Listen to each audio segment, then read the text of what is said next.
Hey, all you Room for Heart listeners, all 8 of you, thank you. 7 of you are my mom on repeat, and then the one other person.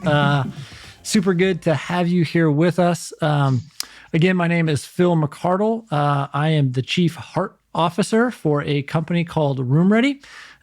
We are excited about making technology serve people that are trying to communicate with others in meeting spaces. So if you have a meeting space where you would like technology to connect you with other people or other meeting spaces in your company, classroom, whatever, we would love to chat with you. So actually today, one of my guests, Sean Pica, is with an organization called Hudson Link. And hands down, this is one of my favorite projects that we're working on right now. Sean is full of life and light and energy and excitement.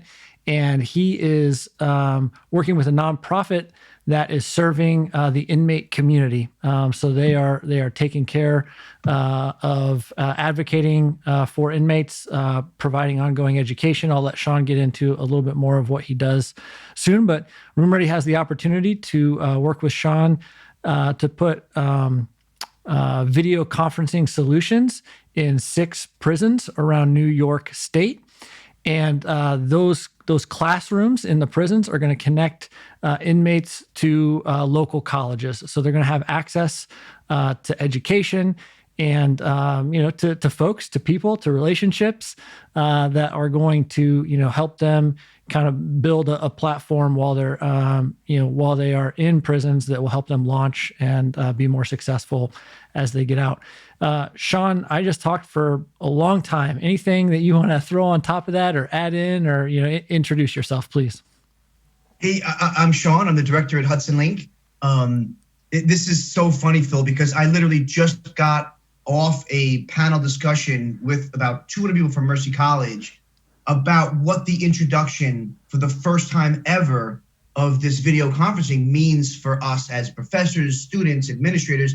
And, Mercy College has been in the prison since the 70s. Wow. With, we always looked at the gold standard as being in-person teaching. Yeah. And now, silver linings coming from this pandemic, you got to find something bright out of it, is that there'll now be an advance in technology that we've never seemed possible before. Yeah. Like most nonprofits, we're doing incredible, helpful work, but we know nothing about technology. Like I barely can put my computer on. So having you and your team step in to help us figure out this solution, and now how the rippling effect of that back to the college. Yeah. It's just so many lives affected by your getting involved, and this goodwill. It's an incredible opportunity in the darkest of times. Yeah.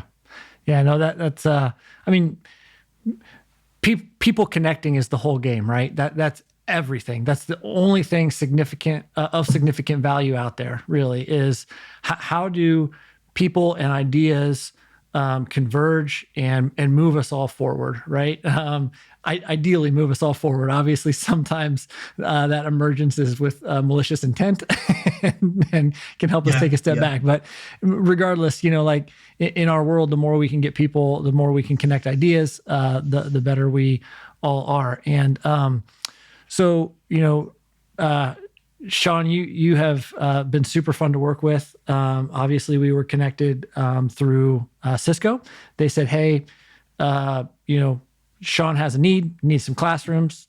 Phil and his company have a skill set. They do a really lovely job with our technology, installing simple classrooms. And, they said, Sean's the guy that we need to talk with at Hudson Link. And, you and I have been on, I don't know, like 4 or 5 calls together at this point in time. And it's just always struck me your humility and your readiness to just do whatever you need to help move the ball down the field. Phil, do you need me to drive a box truck? I can drive a box truck. Do you want me to build, some lock boxes that we can put the touch panel in? How can I help serve your lead tech and make sure that they understand the best practices for getting in and out of the prisons in a efficient way?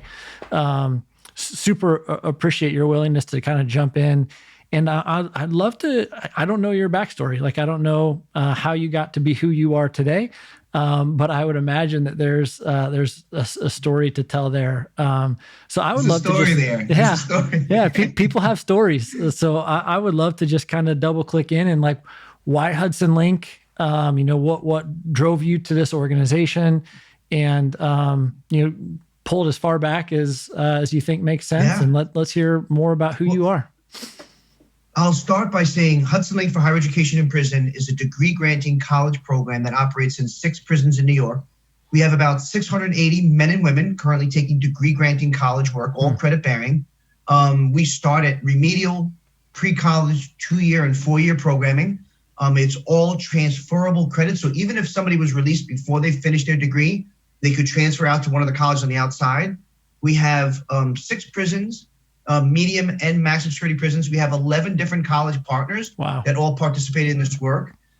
We don't receive any state or federal funding, so we raise every penny to support the colleges in their work and their professors, all privately. We have 17 staff members, but we're the only degree-granting college program in the country that works in the prison using formerly incarcerated people. So our 70% of our staff went through the program, are now home, and go back into those same prisons they lived in to run these programs. So it is a unique workforce in a very unique environment. Yeah. How many staff do you have? We have 17 staff members, and we have about 200 professors that deliver the courses. We're running about 160 courses annually in the 6 prisons. Jeez. We had 100 students graduate with AA and BA degrees last year.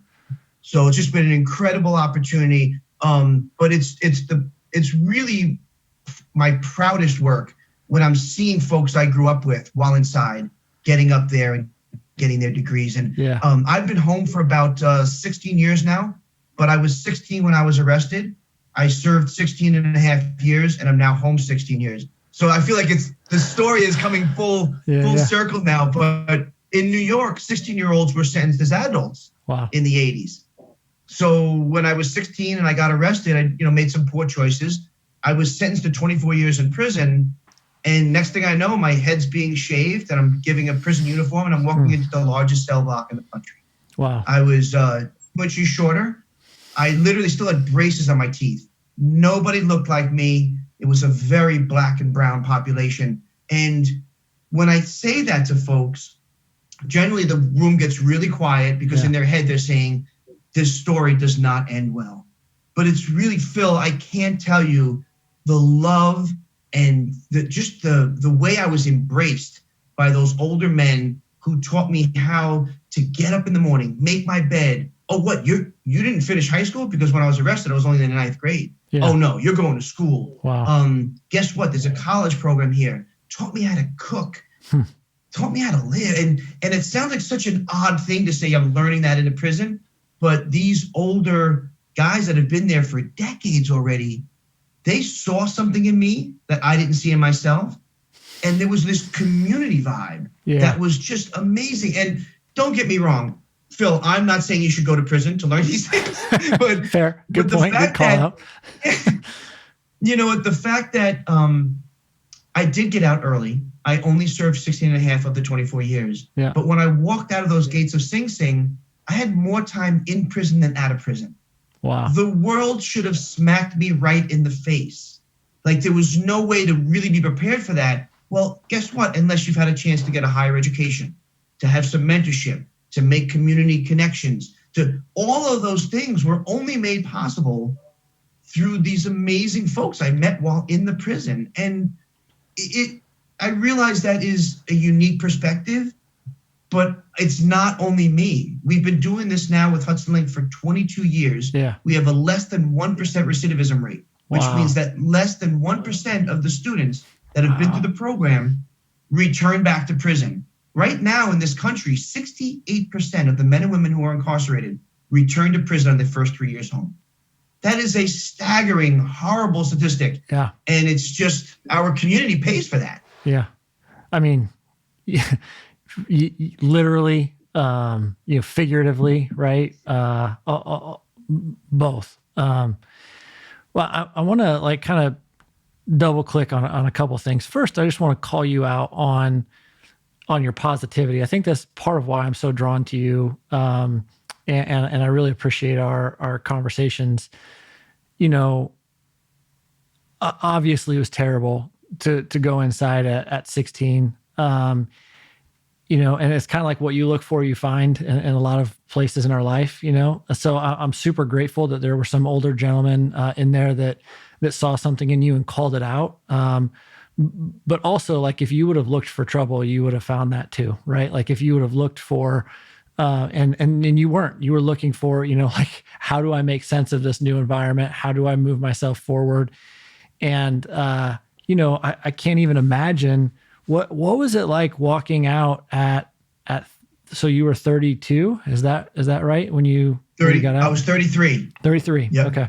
So what was that like? You're walking, you've been inside for 16 years. You were obviously a minor, like now you're an adult. You got to, you know. I had never driven. I had never had a bank account. I had never written a check. I had never paid rent. I had never lived on my own. I mean, and Phil, the technology between 86 to 02 when I came home, it just, like, when I grew up, you didn't even have a computer in the house. Yeah. You know, so to now walk out when people were walking around with cell phones in their hands and everyone had a computer and the internet, I had no idea what that was. It was just, and while you're in prison, you know, we're watching movies, we're seeing the technology. It does not prepare you to what it actually means to open a computer and go Google MapQuest. Like, this just, it's so overwhelming. Yeah. That level of technology. Yeah. Not to understate what you're saying at all, or my brother and I joke around a lot. We have kids, and you know, he's like, isn't it funny that, you know, you and I will be having a conversation. We'll be like, I wonder what, you know, and you'll just kind of wonder aloud something. He's like, you know, his daughter, Jenna, he's like, she's famous for just being like, well, funny that you asked, Dad. You know, like, she just starts, like, as soon as he's like, I wonder, she just starts Googling. And, you know, like, the other kind of funny from his kids, he has a son named Brent. And when Brent was like, you know, 6-ish, he would leave him at home, you know, in another room with technology. And he'd be like, that's fine. He has an iPad, but like, he can't really get anywhere. He can't read. He can't. And he came in and he was looking at videos of monster trucks. And he was like, how did you get to monster trucks? And he goes, I asked Siri. I was like, right. You just intuitively know there's like a voice assistant that can help you. Like, and it just doesn't occur to us. So I can't even imagine like 2002, you know, walking out, having never experienced the internet, to a world that has been fully transformed by the internet. Wow. Phil, the only thing we were allowed to have was a Brothers electric typewriter. Okay.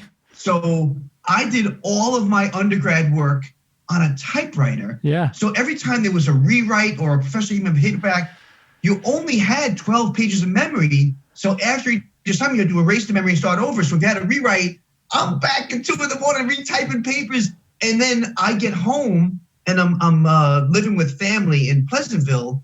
And I was going to grad school. I signed up for my MSW at Hunter College. Wow. And my cousin had a laptop. He gave me an old laptop. Yeah. And I have never been so excited to do schoolwork because you could save work and cut and paste. And I had never experienced that level of computer work before. So I'm the only one that was in class, like, excited to turn in my term papers. They were like, all right, easy does it, guy, you know? Yeah, yeah.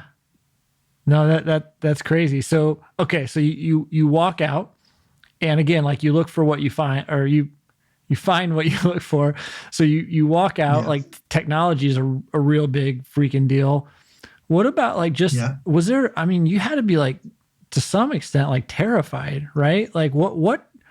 Completely overwhelmed, terrified. The other thing is, my family had been anticipating my release for over a decade because I was eligible for parole since '94. Wow. And I just kept, I had my disciplinary record inside was a little bit rough, and I just kept getting denied every 24 months. So when I was finally released at 16 and a half years, my family had been anticipating this for so long that they wanted to have a party and they all wanted to greet me at the gate. And they wanted to celebrate, and I was completely terrified. Yeah. So it was a really tough release environment. And of course, in the midst of that, my big game plan was to find a place to work where I could eat, because we make dumb decisions when we haven't eaten in 2 days. Yeah. And I had no idea, except for the experience of growing up with these other men in prison that would do 20 years.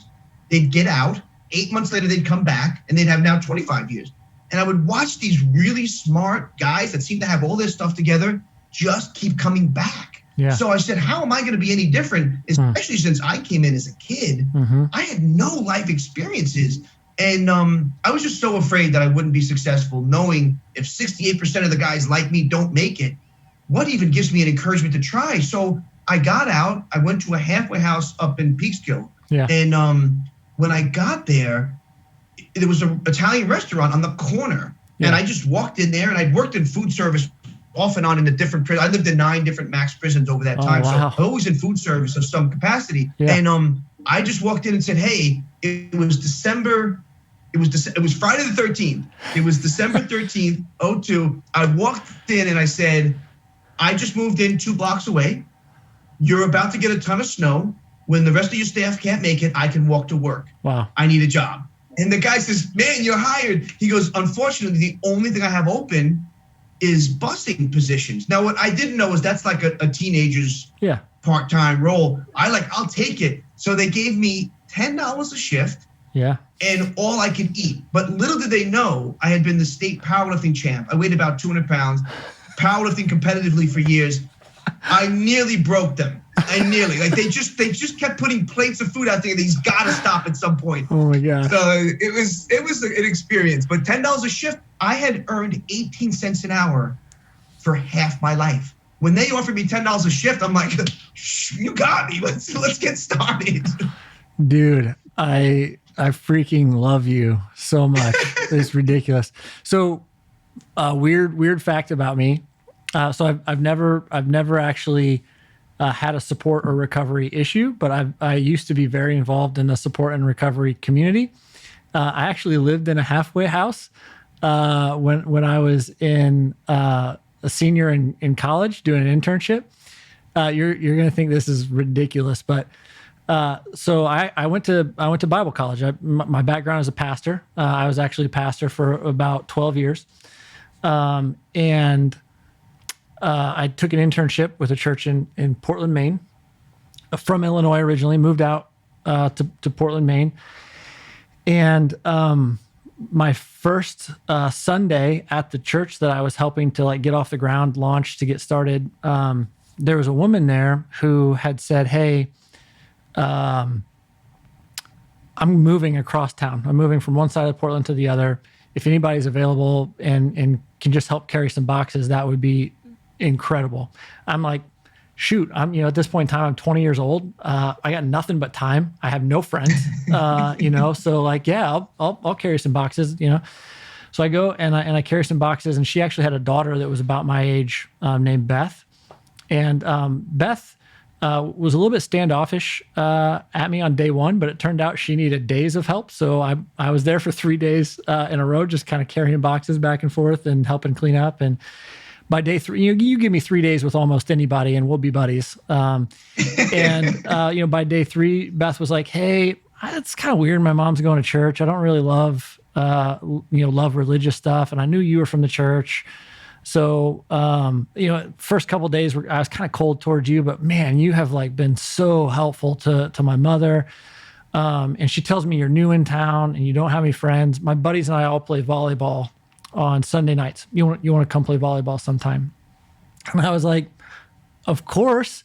Love volleyball. I had only played in high school PE. Beth looked like she could have been athletic. Turns out she was not, but I didn't know that at the time. And she was like, we love it. We play every Sunday night for hours. We show up at 6 and then we just play until the lights shut off. And I was like, cool. And so I was a little bit nervous, walking out my first time, because she was like, we love it. We're all about it, And then when I get there, there's 2 sandpit public volleyball courts, and it's a rough around the edges crew. They're kind of spread out like high school PE style. They rotate through every time there's a point scored. And the dude I'm standing next to has his name tattooed across his knuckles. He has, like the thin line, prison tat style, like sweet down one arm, dude down the other. He has his last name across his back, and he was super fun. He was smoking a cigarette the whole time. He'd pop it in his mouth and hit the volleyball, or and pull a cigarette back out. And it was a little rough crew, but they were sweet people. Had a blast, and I'm naive. Like at this point in time, I grew up like conservative Midwest, like small, tiny little town, like farming community. And so 4 weeks in, somebody goes, "Hey, how long you been in the program?" And I was like, I don't think I'm actually in the program. Did I miss signups? Like, do I owe anybody money? Like, I'm sorry. I thought we just showed up. I didn't realize there was like an official thing. Like, I hope I'm not offending any. And they're like, "Oh, never mind. Don't even worry about it." And I was like, that was weird. And then the next week, a guy's talking about getting out of rehab. And I was like, oh, program, rehab. This is AA. That's how everybody knows each other. So I go to my buddy Beth and I'm like, "Hey, are you guys all like connected through AA? Is that?" And she was like, "Yeah, you want to come to a meeting sometime?" And I was like, I don't actually use anything. Is it okay? Is it appropriate? She was like, "Yeah, there's open meetings and closed meetings. You can come to an open meeting. There's a lot of friends and family that are just there to support." So I started going to 3 or 4 meetings a week because that's where all my friends were. And kind of cheering them on. And then I found out about this halfway house that was run by a couple Christian guys. The house itself wasn't like Christian sponsored or church sponsored or anything, but it was just, and I started going to like a weekly dinner that they had, that churches like cooked meals for. So they actually did more of like a Bible study talk. They talked about the purpose-driven life. And I was looking for a place to live. And after like 3 months of just showing up every week and like talking to them about Bible, they said, "Hey, we're almost embarrassed to ask you this, but we know you need a place to live, or you're like, you're looking. We'll throw a bunk bed in the hallway and we'll call your rent answering spiritual questions for people. Like, would you have any interest in that?" And I was like, yes. Like, I am 20 years old. My stuff's in the car right now. I have no money. You guys are like, I really like all the people here, but yeah, I mean, it was like, I was living in a halfway house on a bunk bed in a hallway in Portland, Maine. And then, there was guys in the house that were in their 60s. There was a kid as young as 17. And it was like so eye-opening, like I grew up in the Midwest, like everybody has the same opportunity in life, pull yourself up by your bootstraps kind of like mentality. And it was just like, if I thought for a second that 17-year-old kid that was living in the halfway house next to me had already been in some type of, I don't know if it was juvie or what, but he had been in for a couple of years at that point, and now was out. It's not even close. Like, I grew up in a loving, supporting family. My parents were huge fans of mine. Like, I had access to college, and like it's just not. It just it was.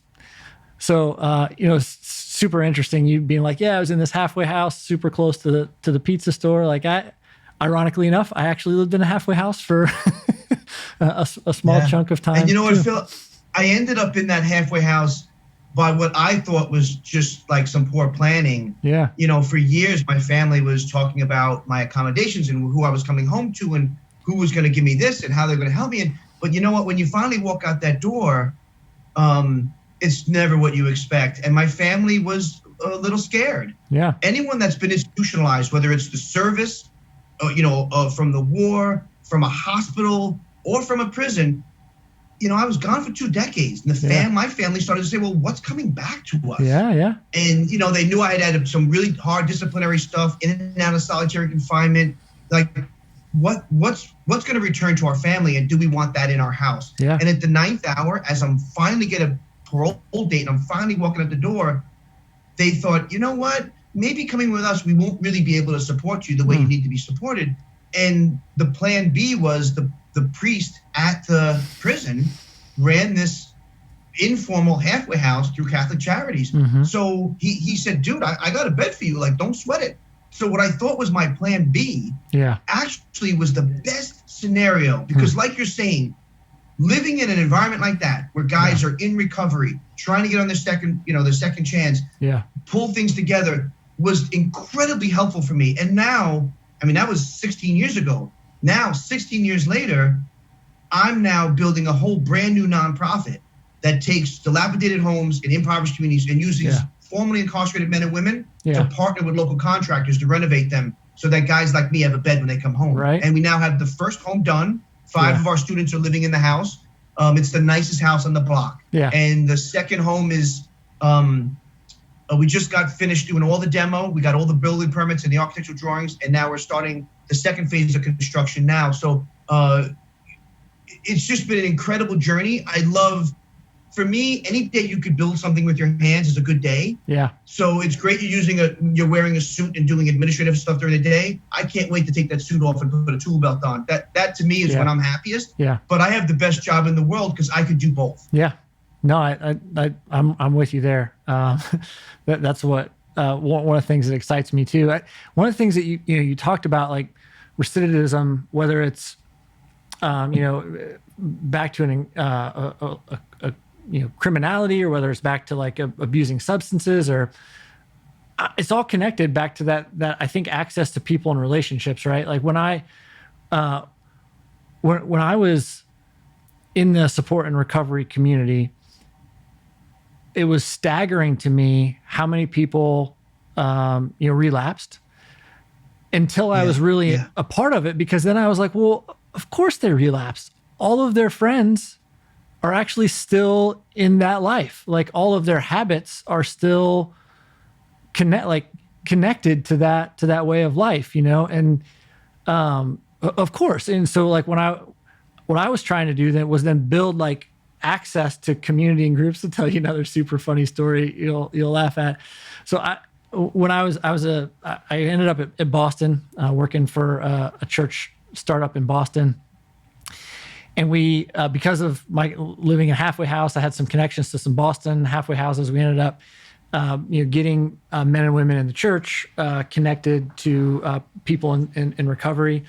And my thought was like, man, if I can get access to new relationships and people, that will help. Like that's a big part of the puzzle. But I was like, but how do I get people that have never been in and around support and recovery connected to people that's like, what's a good bridge? And I was like, sports are a good bridge. So I asked the people at Safe Haven Sober Homes, like, hey, is there any sports that you guys want to play that you're not playing now? And softball came up as like, and I was like, oh, churches have softball leagues. So I ended up getting our people to play softball and having a bunch of folks from Safe Haven Sober Homes. And then we were playing against other churches, but I didn't tell other churches that it wasn't just our congregation or our church. And it was hysterical because we would show up a little rough around the edges, right? Like, like our people would end up taking off their shirt, and none of the other churches did that, right? Like, our people were getting real riled up and swearing, and dude, I got to tell you that there were 2 leagues that would come into Sing Sing and play basketball and softball. Yeah. And they would get in there with us, like the warden would set it up and be like, get the clearance for these 16 guys. And they would come in and they would say, listen, as we're warming up, like, if we win, we'd love to sit down and talk to you about the church. If you beat us, then we promise not to bother any of you with our church stuff. Yeah. So, of course, we were all, you crazy? This is the best team in the prison. You're done. And at the end, we're all sitting on the bleachers listening, getting preached to, humbly just being like, all right, you kicked our asses. Like, let's give it to us, Yeah. And they would trump us every time, That's man. So funny. Yeah. No, I never actually told the churches like, hey, we're like kind of a mixed community. And actually I never told the halfway house that they were playing against other churches. I just let the awkwardness hang and we just moved forward. It was, but it was effective. Like we actually did get kind of like relationships and had a lot of really good interactions that, never would have happened outside of coming together over some softball. So it's really Phil, good. when I walked out, I had a graduate degree from New York Theological Seminary. I got my MPS from them. Oh, wow. And I was working on a second graduate degree, my MSW with Hunter. Yeah. And while I was doing that, I applied for a job. It was down in Brooklyn, and it was doing substance abuse counseling for newly released state or federal prisoners. And I walked in there and didn't really believe in myself. I had never really had a full-time job in my entire life. And, literally spent more time in prison than out. And I'm now there trying to sell myself.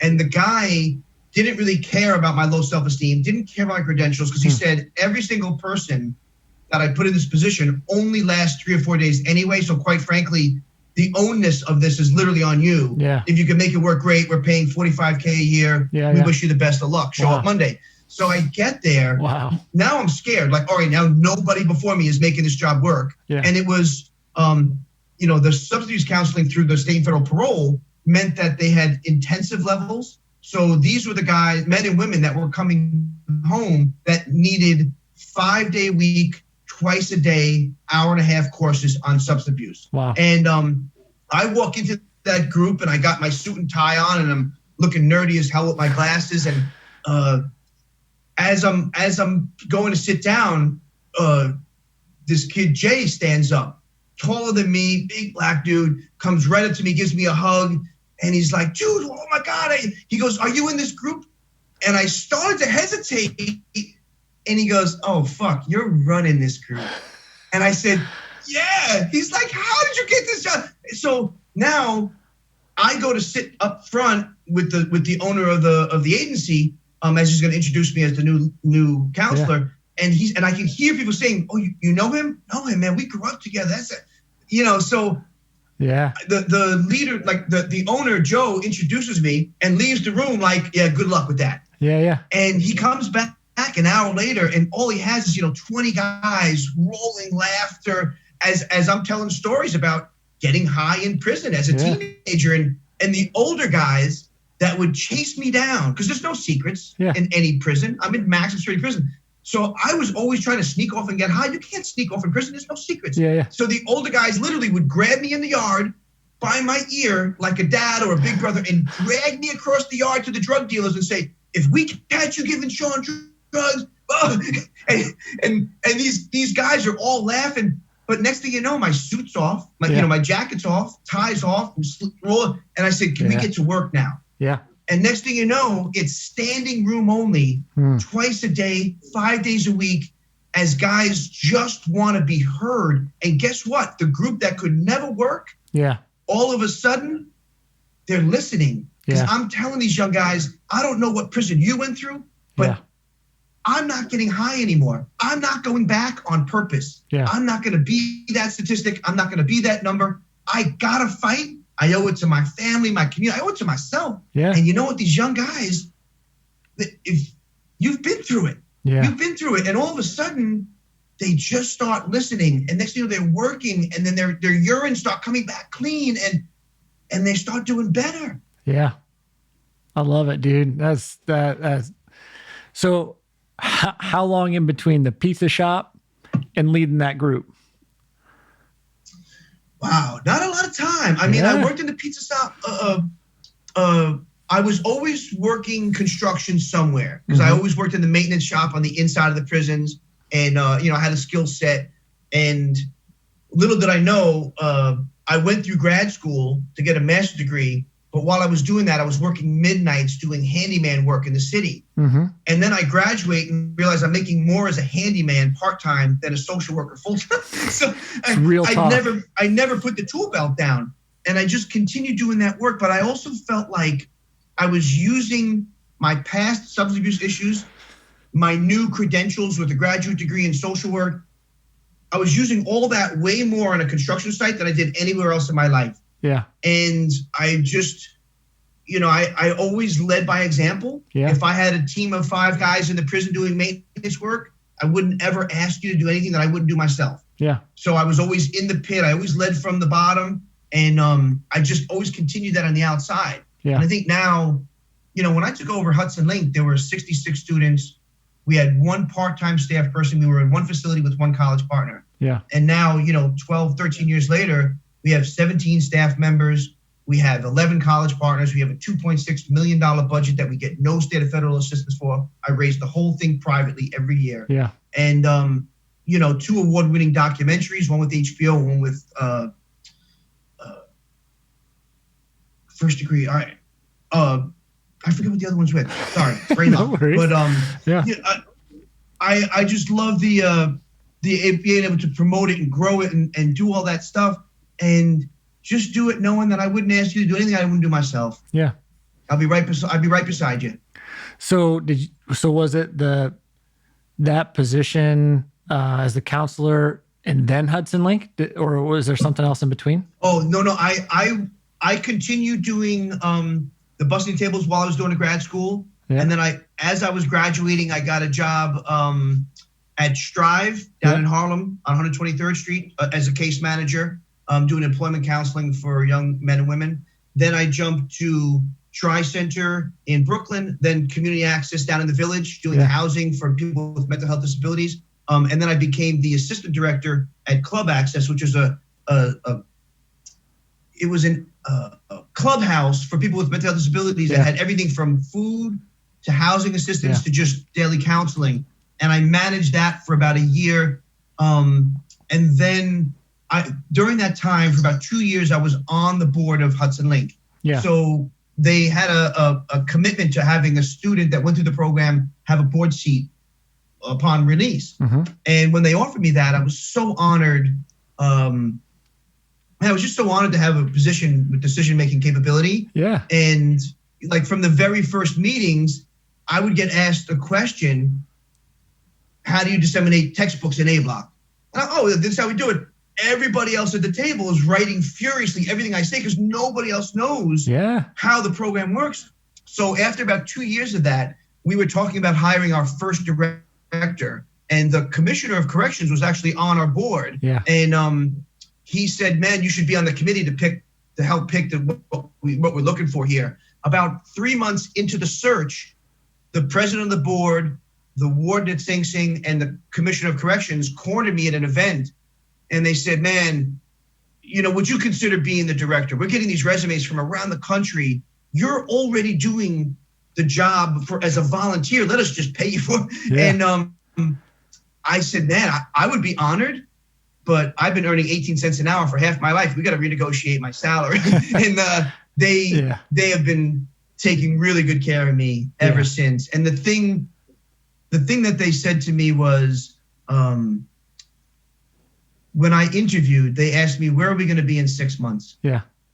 And I said, we're not going to be anywhere. No one even knows where the staples are. I'm the only one that knows. You don't have any staff. Like, I need to get the lay of the land.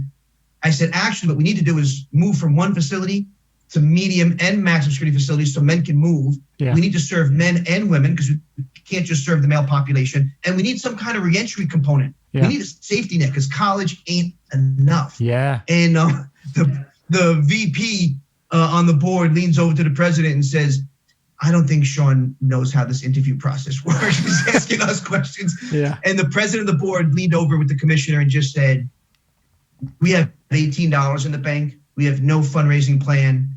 We have no idea how to grow any of this. If you could find the money, you could do anything you want. And they've regretted those words ever since because I just keep growing and shifting and doing reentry work. And now we're building houses but true to their word, they let me do what I want to do. Yeah. That's incredible. So you took over an organization that had a whole $18 in the bank. You were like, yeah, I'm your guy. I'll sign up for this. We got it. And where did you start fundraising? Like, cause I fundraised my salary for years. I know all about fundraising, but I can't imagine you knew that much about fundraising, right? Like when they're like, you fundraise it, you go get it. You do whatever you want. Like, how did you even start? Like, what did you do to wrap your head around that? Well, I had been working with the youth program in the prison for about 11 years. So as a teenager, and when I say teenager, when I was 17 in a maximum security prison, I looked like I was 14. I was just a young look, like I looked even younger. And they always had a youth program at all these prisons where local high school kids would come in for the day and the officers would walk them around. And I would be in my uniform at the mess hall, cleaning tables or whatever. And they would always call me over to say hello. And little did I know, the reason they did that was because I was younger than those high school seniors. Yeah. So for them, they literally just wanted those kids to walk away saying, holy shit, this guy's living here. He's got 24 years to do. He's younger than me.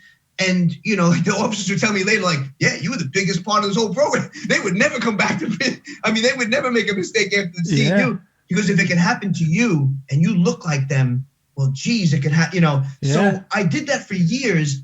And then when I walk out the door, I had that 10-minute version of telling my story about how I made mistakes and how through education, and really I credit the youth program even more than education, being able to tell my story and try and shift the kid's life and find value in my own life. Because at that point, you tell a 16-year-old that they have 24 years to do, and they think their life is over. Yeah. They have no value, and it's pretty much true. So all of a sudden, through these officers, I found a value and a way to give back way before I even knew that was a thing. Yeah. And it saved my life. And then I found education and then got college. But in the midst of all that, I knew how to tell my story and tell it quick. So I just started going where I knew best. AA, the local churches and synagogues, local organizations. You give me 8 minutes on the floor with that microphone, and I'm going to pass a hat around. And I start raising hundreds of thousands of dollars. It's crazy. Yeah. And I grew from that into introductions. Now, don't get me wrong. It's completely cheating in Westchester because it's the richest county in the country. So, my colleagues, I've now created, I co-founded a national organization to help programs like ours grow. Yeah. And like my colleague in Alabama, lovely woman running an incredible program. If she found out she needed 20 grand by next Friday, or that she just say, all right, Sean, you get the chain for the front door, you shut the lights off. It's been great, guys. Let's just say a quick prayer before we leave. Like, it's over. In New York, in Westchester, that's 4 phone calls. Yeah. Yeah.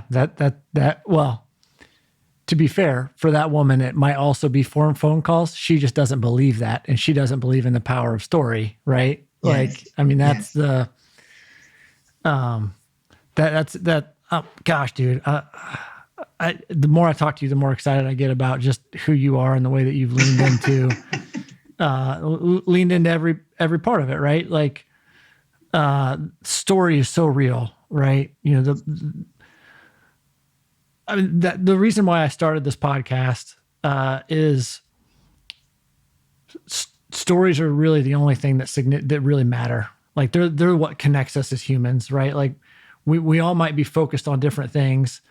But at the end of the day, we all have a human experience. We all have a shared story. And so how can we remind each other, whether we're doing technology, whether we're, working with inmates, whether we're bussing tables and eating all of the stinking food we can eat, we all are humans, right? Like it's that common thread. So you've kind of created your dream job. You get to do, some work with tools. You get to tell your story. All I do is travel the country promoting programs and creating new programs that saved my life and help replicating them in other states, and I get paid for it. Like, I don't know who thought of this, but it was great. You did, to be fair. Let me just remind you, you thought of it and you raised the money for it. Yes. And you've been figuring it out. But what is, like, if you boil it down, like, what makes your heart beat fast? Like, what just really gets you amped? If there's like a thing or two that you're just like, whoa, this is it. I mean, the construction aspect that we launched 2.5 years ago, the college piece is 22 years old. We started in 97. And then, 2.5 years ago, the board allowed me to do this venture into the new construction initiative. And that only happened because Doris Buffett gave us a headquarters building in Ossining. So we moved from the space we were renting, me and a bunch of the other alumni, moved all the furniture and the computers, and we found a few file boxes with the original files. And I was in the first graduating class. So my research project was in that box. Wow. And, these guys were like, should I throw this away? I said, no, hold on. My paper might be in there. I had completely forgotten that my research, my capstone to graduate from the program was a research study taking dilapidated homes in impoverished communities and using our students to rehab them.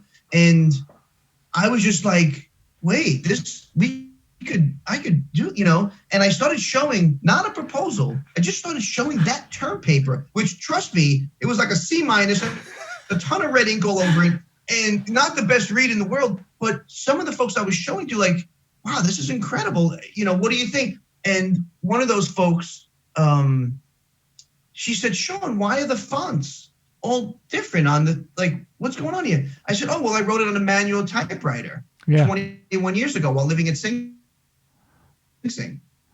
And she just got her checkbook out and bought us the first home.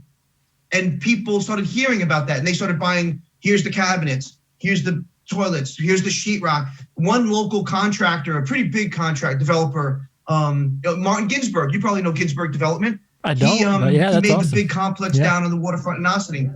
Yeah, so he heard and he reached out. He said, hey, what do you need right now? I said, we just finished the hardwood floors and we're about to start sheetrocking. He goes, I'll send sheetrock tomorrow. Little did I know an 18-wheeler was going to show up with 200 sheets of sheetrock. Yeah. So that kind of stuff, I mean, when people hear you're doing good stuff for others, it just comes, and all the electrical components, all the cabinetry, all the bathroom fixtures, all local folks, every single contractor has leftover stuff in their garages. They just started bringing stuff. Yeah. And the other thing is, I talked to every contractor that was getting paid for the work, that was partnering with us.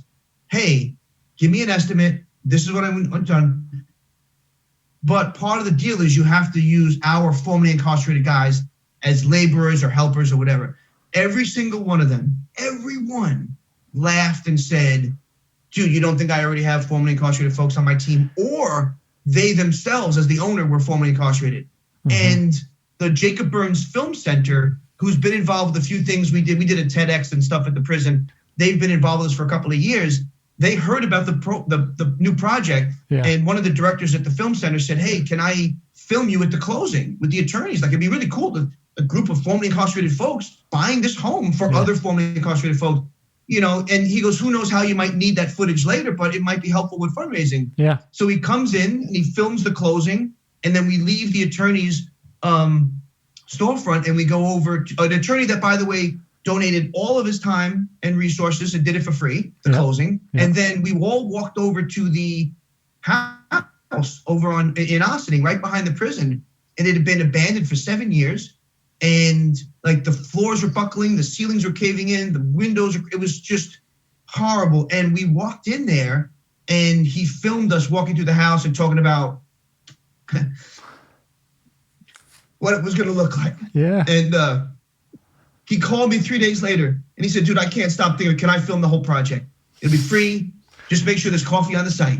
And a year later, we have the most incredible footage. But the reason I was saying that was, I thought it was going to be like this learned moment of formerly incarcerated folks learning a trade and very teachable. It was the complete opposite, because it was with me, a bunch of local contractors and guys I grew up with. Yeah.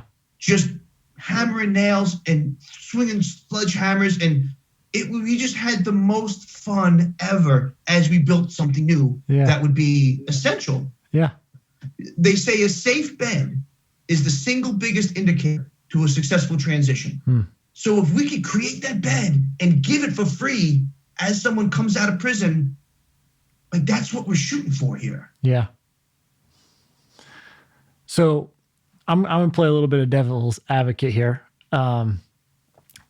First of all, you almost have me tearing up with that story too. So, and I wasn't even there. So a bed, a safe bed, I giving it away for free makes total sense. At the same time, part of your struggle is really what got you to where you're at right now, right? Like the fact that you had to be heads up and think about halfway house, there's a sub shop. If I can go there and like, I'll be within a few feet. Is there any like hesitation for you on some of like a free bed? I'm curious. I know you've thought about it. I'm just be curious to hear your take on that. I do. And my staff always argue about not charging rent. I paid $100 a week at the halfway house when I was there. Yeah. But 34% of our students go on to graduate work upon release. Yeah. So if most of us get out and spend all of our energy hustling, trying to find work, to pay rent, if we could take that denominator out and let you concentrate on finishing your degree or starting a graduate degree, then that gives you that bandwidth to do that and not worry about putting lights on over your head and a safe bed, because there are plenty of beds out there. Yeah. But most of these they call them 3/4 houses. Yeah. It's horrible. It's horrible work. So this is we've built the nicest house on the block. Yeah. We furnished it. It's beautiful.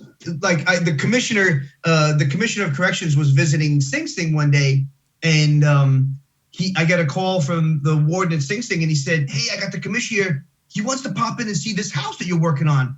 I said, "All right, we're here now." So it's literally right behind the prison. So here comes the commissioner with the warden, with the administration, with their security detail pulling up, and I'm looking out the window as they pull past the house, because they just assume that can't. They go to the house next door because yours is too nice. And I lean out the window and they walk in, and the commissioner walks around the house, kind of silent, looking around, greeting. We were actually painting that day. We were at the finish line with this first house, and he's greeting the men because he knows them. Yeah. They lived at the prison, and the commissioner wanted greeting guys with handshakes and hey, and just this communal and then at the end he says, "What you're building here is fucking incredible." Yeah. He was right.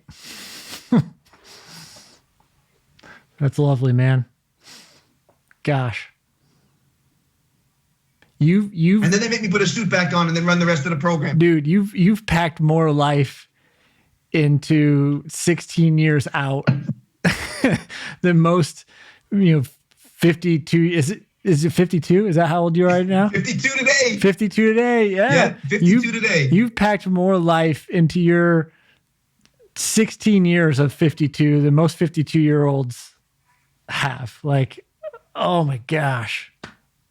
You know what? Every time I think this just can't get any richer or crazier, I get invited to the White House. I get invited to speak at the UN. I get invited. Usher called last year to speak at his youth program in Atlanta. I mean, people hear the story and they connect. And I also feel like I've taken none of this credit. There is no part of what I've created here that was me alone. There's so much of what has happened that was old timers in the prison that would never give up on me when it would have been pretty easy to do so. I was just young and naive and made the dumbest decisions. And a lot of those guys never came home. So for me, working in these prisons and seeing these guys, I'm walking around with the commissioner or a senator in a suit, and they're still in a prison uniform, and just give me a hug and ruffle my hair like I'm still a teenager and say, "Man, we're so proud of you." Yeah. Dude, I mean, you're part of your story that I didn't go into in the beginning, and I was kind of kicking myself, but you're circling back around to it. So I'm not going to let it go by this time. Shit, dude, tell me about the mentors in the prison, right? Tell me about those guys. Tell me about the guys that saw a scared 14-year-old kid and became your advocate. Tell me about them. Yeah. You know what? I mean, I remember getting to that cell block. I mean, A block in Sing Sing is literally the largest cell block in the country. It's 2 football fields long. Oh my gosh. You can't even see the end. And there's no officers up there. If you're waiting for help from an officer, you're done. So you know that right away. There's no lifeguards here. So you're the only thing you have is you're either the toughest guy in the cell block or you better tell a damn good joke. And you know what? I tried to tell good jokes, but that didn't always work either. But I always rolled with humor first, even though it didn't always work. Yeah. But on one of the first days there, the cells open up. The guys get out, they start going to chow, and 2 or 3 guys came up to me and said, "Hey, have you signed up for school?" And I said, No, not me. I'm not school material. I only went to the 9th grade. I struggled, and I went to the 9th grade twice. that's not going to be my thing. And they said, well, if you want to work where we work, they were all in the mess hall doing the food service. And, you get to eat a little more, you get a little better conditions, living conditions. So they said, if you want to work with us, you got to get your high school diploma first. I said, all right, well, how do I? They said, well, we're going to help you. And these guys from day one chipped in. And I had to take the GED twice, the high school diploma. I failed the first time. So I get to the finish line, I get it. And the ed supervisor made a big deal. They really made the graduation for this high school diploma, caps and gowns and cake. And I get down there and I'm like, can I just get my diploma? Like, I want to sign up for the mess hall. And the principal said, what do you mean? I said, yeah, I want to get a job. And she goes, Sean, you don't need a high school diploma to work in the prison mess hall. I said, oh, they got me. Shit, they got me. But you know what? Look, that was con men at their best. They knew there was no other way they were going to talk me into getting into that school program. And then, you know what? I might not have been school material. There should have been 18 guys up there with me on the stage getting that diploma. But something lit a spark there to say, well, maybe if I could do this, maybe I could try college. Like, because there was college back then in all the prisons. And, when someone believes in you, it's a little bit easier to believe in yourself. Yeah. And I signed up for pre-college first. And again, all the guys, some of the brightest minds I've ever been around. And I'm now working on my third graduate degree. To say that, I don't say it lightly. Yeah. Some really, really talented, smart guys editing my papers, assisting me, speaking, making me, the thing that the guys used to do was make me tell them stories. I mean, I went into prison at 16. I had never left my neighborhood. Yeah. I knew nothing about nothing. I was a high school dropout. So I would have to read books because if I want to tell a story to them about me being in Vietnam, me running a 12-man schooner, about me traveling the country, it's got to be real. Because if it wasn't, if they didn't believe it, they'd make me stop, research it, and come back. So I'm in the yard in front of guys. These are old inmates that are making you act, making you be a part, making you tell stories. Yeah, and damn it, if they didn't cry with me getting wounded in Vietnam like that, they'll go back to the drawing board. And you know what? They created a storyteller. Yeah. Which little did I know, there's a huge value in this world of being able to craft your story. Yeah. Dude, that is like, they gave you a superpower. They didn't even know. They gave you a superpower. And they're still there. Yeah. They're still there. I'm and the guys that are home, like my phone is melting right now with guys that raised me that are now home that say, hey, sending a hug. Hey, what are you up to? Hey, just remembering me, Yeah. Dude, I'm blessed. I'm blessed. This is incredible. So now you're out. You're providing safe beds. You're continuing to provide education.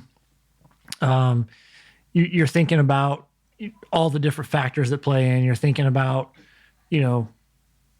education, community, housing. What keeps you up at night? What are you like? What problems are you trying to solve? Like, what are you wrestling with still?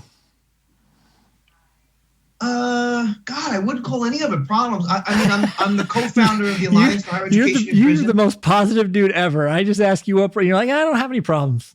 Problems aren't. I don't. You got to jump in the trench. You got to jump right in the trenches. That's you know what? When you're not willing to jump in the trenches and put work clothes on, then there are problems. But for me, I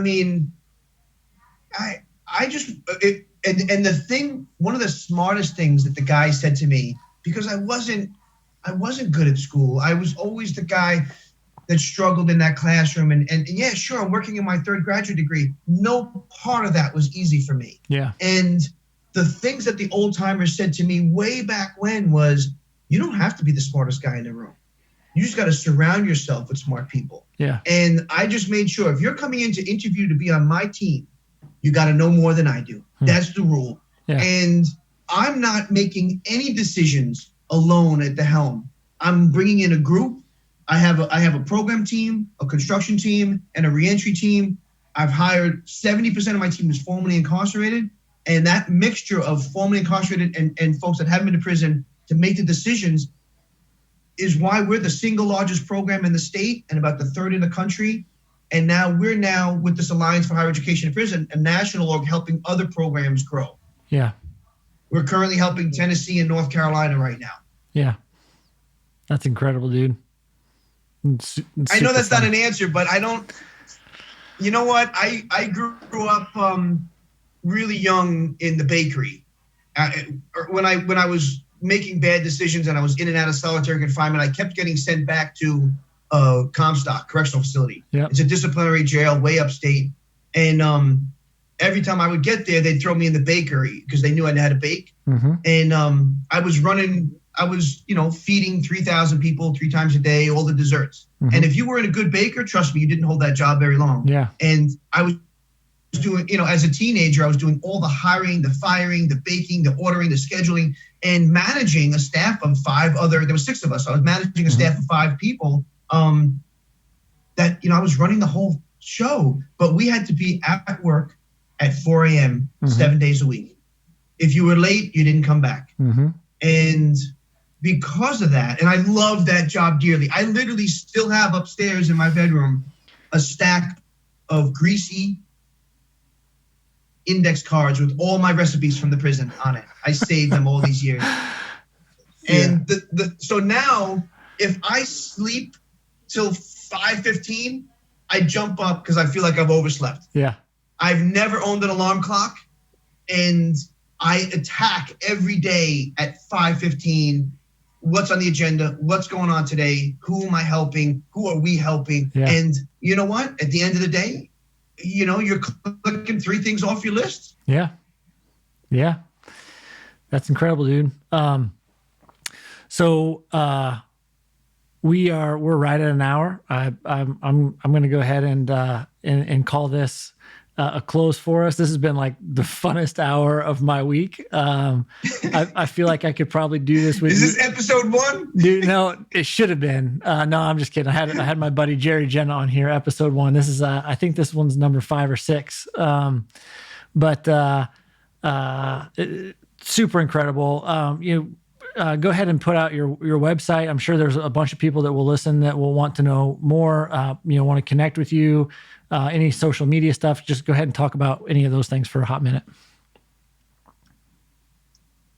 Absolutely. So my name is Sean Pica, Executive Director of Hudson Link for Higher Education. Our website is www.hudsonlink.org. Our movie trailers are up there, and all of our different programming is up on the website, and the construction initiative is newbeginnings.org. Awesome. Cool. I know some folks are definitely going to want to check that out. Sean, I'm glad that we're doing this podcast, but I still have an ongoing project with you. So you're going to be in and out of my days for the next several weeks, and I'm imagining for a long time to come. So thank you for taking out time to do this episode with me, and appreciate you, man. Thanks so much. Yes. Have a great day, Phil. I'm honored to be on the show and being able to tell my story. And the one thing is that of all I've been through, there's a healing aspect to being able to tell your story and share it with others. Yeah. So thank you. Yeah. Yeah, that's great. All right. Peace out.